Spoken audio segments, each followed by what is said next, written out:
Bienvenue dans le billet d'Esprit d'Audace, le média digital dédié à la croissance des PME et des ETI. Tout comprendre en quelques minutes sur la stratégie et sur les tactiques d'exécution. Je suis Camille Brodag, directeur général de Momentup, le premier accélérateur privé pour les PME et pour les ETI. Quand on va au cinéma, on est habitué à voir un petit personnage, un jeune garçon, un petit mineur, qui lance son pic sur une cible. Avec une musique bien reconnaissable, vient ensuite le nom de la société Mediavision et son numéro de téléphone. 01 47 20 0001. On a été bercé par ce générique. On regarde ça sans trop faire attention à ce que c'est, trop excité par l'attente du film que l'on vient voir. Pour autant, ce générique nous a tous accompagnés, tant lorsqu'on était enfant, adolescent, adulte, pour voir des navets, des chefs-d'œuvre et des tas de films. Aujourd'hui, nous allons parler de Jean Mineur, le fondateur de Mediavision, le leader français des régies publicitaires au cinéma.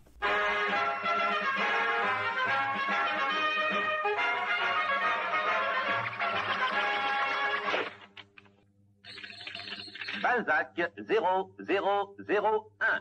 Jean Mineur, publicité, 79 Champs-Élysées, Paris.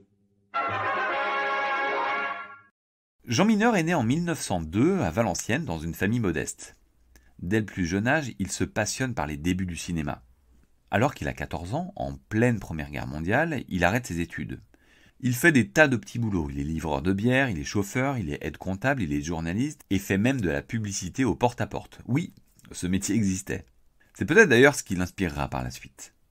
Nous avons consacré un précédent billet d'Esprit d'Audace sur les méga-tendances que l'on définit comme des mouvements puissants de changements sociaux, démographiques, environnementaux, législatifs ou technologiques, qui transforment drastiquement notre monde et notre manière de vivre. Je vous invite à l'écouter et à vous abonner à Esprit d'Audace car on en parlera plusieurs fois dans ce billet.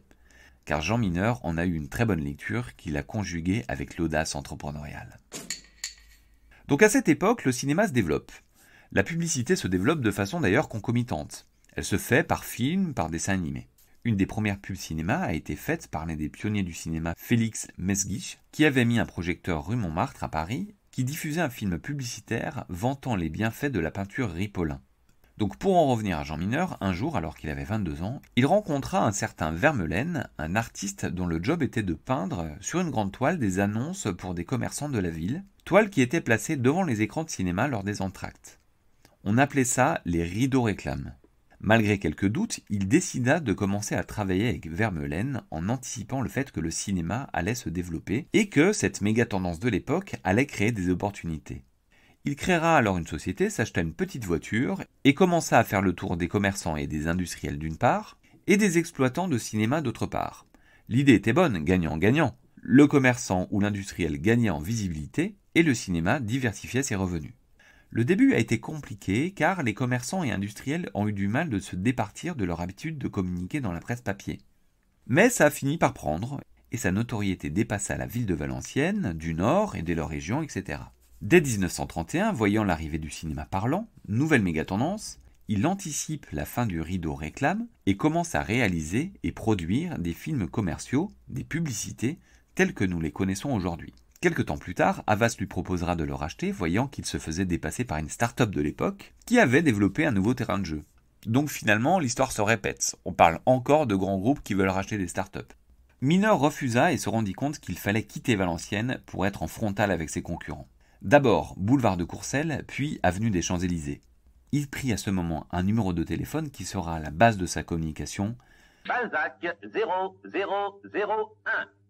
Ce numéro devint mythique. Tellement mythique d'ailleurs que Dassault Aviation appellera ses premières séries expérimentales du Mirage 3 le Balzac 0001. La numérotation de l'avion ira jusqu'à Balzac 5. Mineur était un excellent communicant.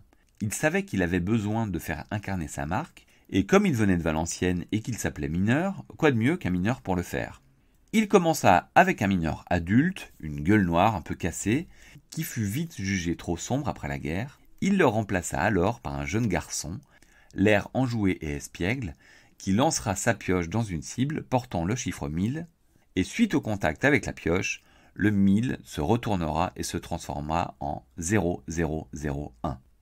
Le mineur incarnant la marque sera utilisé à toutes les sauces, tantôt dans des situations humoristiques, avec une vache par exemple, ou alors en déchirant l'écran, ou alors étant lui-même directement support publicitaire, Il a d'ailleurs vanté les bienfaits de la San Pellegrino. Cette régie publicitaire de cinéma grandit, développa son leadership et travailla sa rente de situation, s'associant d'ailleurs avec l'exploitant de salles Pathé pour accélérer son déploiement dans des salles. Pour autant, une troisième méga-tendance technologique de l'époque vint chambouler le marché. La généralisation de la télévision. Dans un SWOT, une méga-tendance peut être vue comme un risque ou une opportunité. Là, pour le coup, on était plutôt du côté du risque, dans la mesure où le nombre d'entrées au cinéma a été divisé par 2 entre 1957 et 1967. Ceci poussera la société de Jean Mineur à fusionner avec son concurrent Publicis dans les années 70. Publicis renommera l'entité dédiée au cinéma Mediavision et fera disparaître le petit bonhomme. Jean Mineur ne se reconnaissait plus dans cet ensemble et triste de la disparition de son petit Mineur, quittera l'ensemble pour aller faire de l'immobilier à Cannes. Il mourra en 1985, laissant orphelin ce petit Mineur espiègle, nous rappelant notre enfance à chaque fois que nous retournons au cinéma. Mediavision réintroduira le petit Mineur en 1982 pour redonner une image de proximité et parce qu'il recevait toujours des courriers de spectateurs s'étonnant de cette fâcheuse disparition. Aujourd'hui, l'héritage de Jean Mineur, c'est Mediavision, qui est la régie leader en France sur le marché du cinéma publicitaire et est l'unique régie de cinéma publicitaire aux Pays-Bas. Elle exploite au total 3500 salles. L'activité reste à peu près la même qu'au tout début, même si elle a énormément évolué dans son exécution. Elle permet à tout type d'annonceur, national ou local, de communiquer dans tout type de cinéma, sur tout ou partie du territoire. Ce billet a été fait en collaboration avec Momentup, le réflexe croissance des PME et des ETI. Ce billet est disponible en podcast et relayé sur les réseaux sociaux, notamment LinkedIn. S'il vous a plu, n'hésitez pas à vous abonner, le noter sur les différentes plateformes de diffusion, en parler autour de vous et nous laisser des messages et suggestions. À la semaine prochaine!